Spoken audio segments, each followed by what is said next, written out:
questions for Ryan. Ryan, what did you see particularly in that third quarter when you had 15 points?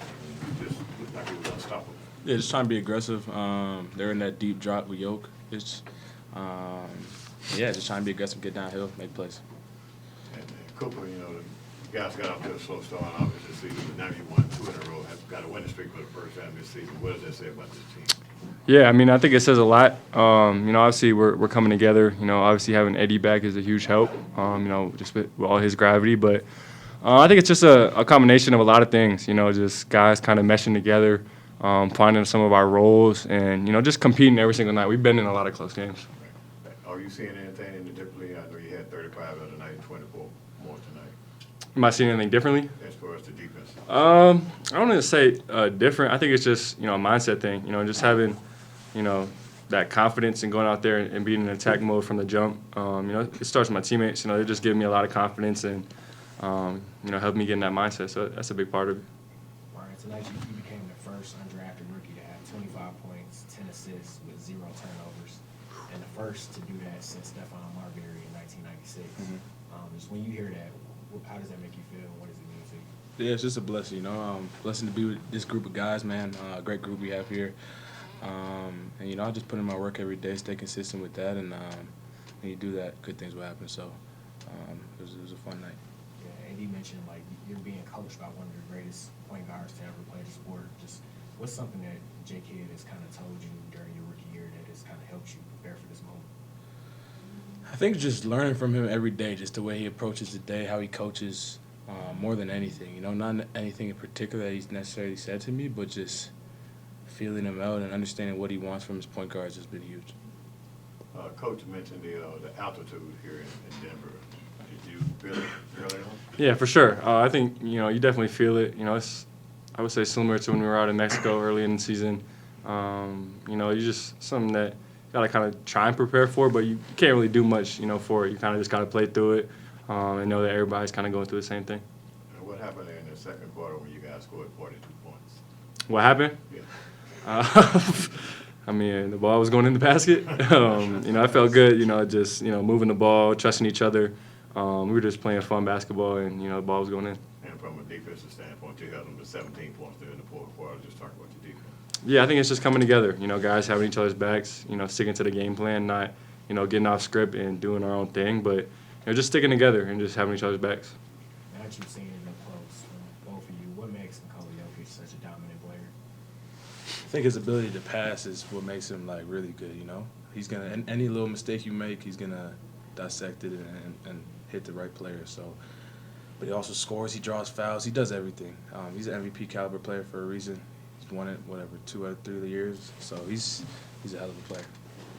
I said the same thing. I think obviously his passing, but this is unbelievable feel for the game. Like Ryan said, any mistake you make, he's just capitalizing on, and it's just so hard to defend that. And you can't you throw a double at him, it's a wide open shot. He's finding the open man every time. So it's a tough combination to just throw different looks at him all night, and he's still figuring out the right answers every single time. How do you guys build on this going back home against Miami on Wednesday? How do you build on this game? Yeah, I think, not getting too high. We haven't got too low on, some of these losses, not getting too high off a couple of wins, but, just staying consistent, just continuing to build off, we have these last 2 games, and I think if we can stay consistent with our approach and the way we've been coming at, each and every day, that I think we'll be okay. Thank you, guys. Shooters like him and Tim, their hustle guy, Jones, Jace. So, we just try to, fight through the altitude fatigue that, gives to most players, and continue to stay locked in, even though we're down a lot. Even when we're down, we're still such a resilient team. Any game, you think about, we've probably been down in the first quarter, second quarter, very thought it'll come back and make the close game. So, now it's about executing down the stretch. And, holding a team like that, the 17 in the fourth, just compliments our defense. I think that's right now. He carried us, making big shots, big plays, making the right reads to the right guy, passing on the buttons to our shooters. So he got the game ball tonight. How do you feel this transitioning physically to cut back And she gets telling where those family are going to be 10 minutes apart. Well, I was tired for sure. But it's a mental thing. He's trying to get back. It's not many days of practice. So just trying to push through to continue to engage and, physically and mentally lock in. And so that's all it is. Get some more spots. Your second time making play. She's kind of favorite. Our favorite get. All of the legends are They're attacked. very taps. Like, you read some hard as for them to be 22 hours undrafted, yeah, and then you come out beach time, play with and boys, so what that kind of said, like, Man, he's a hard worker. He's constantly asking questions. He's talking to me, asking me, what I want for. He's dealt one of the best preachers to ever play the game as a head coach. So he's, NJ Kid's ear, and trying to pick his brain, about spots on the floor. The kid always preached to us about using our voice. And, there's been times tonight where during the course of the game, in the middle of a play, he's talking to me, AD roll like an AD pop, or like whatever the scenario is. So, to be undrafted rookie, 22, he's taking big strides. This is not my decision. It's above my pay grade, but I don't know if it's going to be a two-way. Too much long. I don't even know how that works, if we can, whatever, but all the guys on the team love playing with him. Like I said, he makes the right plays. He scores when he needs to, and he, tap the ball when he has to. So, I definitely love playing a lot. With injuries and everything, maybe you guys finally got a winning streak for the first time. What do I say about this too? I don't count 2 games as a one streak. It's streak to mix. But we just figuring it out. We playing hard. And, now he's coaching that we used to having, the confidence making a big shot and trick time play compared to us. So, we always felt that we were a better team than I worked the show. We don't now thought actually. On the thing, the shit that I just have to see that's getting that. The Cowboys. Yeah, he's going to continue to be aggressive. He's doing that. We get 30. He's going to get 32, 35 in the Clippers, and no threes. So him getting downhill, getting to his mid-range, gets to the basket, he's unstoppable. So we try to told him that to play to his strengths and when a three against himself shooter. But he still has a long way to go past there. Yeah, shit. okay. It's great the whole game. He's been great since we put him in the starting lineup. Being able to find guys.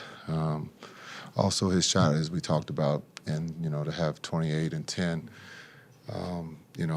he controlled the game. And big play down the stretch. The ball touches the paint. He finds Christie in the corner for a big three. But again, he took what the defense got him. He's 12 for 14. He was really good tonight. You guys fell down by 17 there real early. What did you do? What did you tell them in order to climb out of that hole? We had to get used to the altitude. Once we got used to the altitude, I thought the guys focused in. We had some good looks there early, but this group has gotten down early in games and has found a way to keep fighting and trust one another and keep working the game, and that's what we did tonight. So we've seen these stories before, specifically with B. Will last year. When a guy who goes undrafted is on a 2-way contract, has a big night like he had tonight. Just what does that say about the perseverance that a guy like Nikola has? Well, I think it's just, his character, the way he plays, the understanding of the game. He knows who he is, and that's kind of refreshing that a young kid understands who he is and plays the game at the level that he plays. I think he's one to have 10 assists, undrafted rookie, to have 10 assists. That's special, especially with this group. But again, he took the shots that were there for him tonight. He played the game the right way, and good things happened. The big thing is his teammates enjoy, being out there with him because they all know they have a chance of getting the ball. You mentioned his teammates. Obviously, Flagg had a big night offensively against the Clippers tonight. Had another big night when he had support. Just how did you see him kind of attack this game? He had help. Well, I think he had to get used to the altitude. But I thought the pace, once he caught his breath, being able to take advantage of some of the things offensively with Ryan running the point and Ryan finding him. Again, scoring the ball. We talked about not making threes last game. This one he does. But I think just his ability, the ball touches the paint. And then in the open court, he's one of the best in this league, only at 18. And so, again, the game, he lets the game come to him. And, again, I thought he delivered, especially down the stretch for us. Tell us what you got from AD tonight and the impact he had on you. Yeah, I thought AD's defense and offense was really good. I think his teammates are getting used to playing with him. And, this is the second game. So for them to get used to him, but I thought he was big. I'm happy that he came back after he jammed his finger from that pass from Najee on the rim. But again, we need him defensively. I thought he came up with a big stop there late, but offensively he was good too, just taking what the defense gave him. And also he had some big shots there from Clay tonight. Yeah, Clay again. The Ocean has been great, so we're going to try to get the Ocean into Dallas somehow. But he was great. Again, I think the conscious effort of the group trying to get him open and get him shots, and he's delivered for us. Joker had big numbers tonight. What'd you see from him? Well, he almost had a triple-double in the first quarter, and we thought we were doing really good. That's just who he is. I mean, he's seen every defense. He's shooting the three extremely well. He's scoring the ball. He's doing everything as an MVP, and so I thought we tried, make it tough. He found his teammates for layups. He's really, really good. And so, again, we got some misses there late, and we capitalized on that. We talked about Nembhard being undrafted. What you see out of Spencer Jones, especially since he had a career night the other night to have one tonight too? Yeah, he made every shot, didn't he? Almost. Yeah, he was good. He knocked down threes early. In this game, the ball has to find someone, and it found him, and he made them all tonight. So we dodged a bullet with him having another big night offensively. But I thought, being able to capitalize on the misses is something that this group is starting to learn how to do. After a rough start to the season, Jason, you now have a winning streak for the first time this season. What does that say about your team? The character in that locker room, no matter who puts on the Mavs uniform, they come out and trust one another. They play hard. And you can see that with all the injuries that we've had. Guys step up, they're prepared, and they're ready to play. And it just shows the character of what it means to wear a Mavs uniform. These guys play extremely hard. Thanks, guys. Safe travels.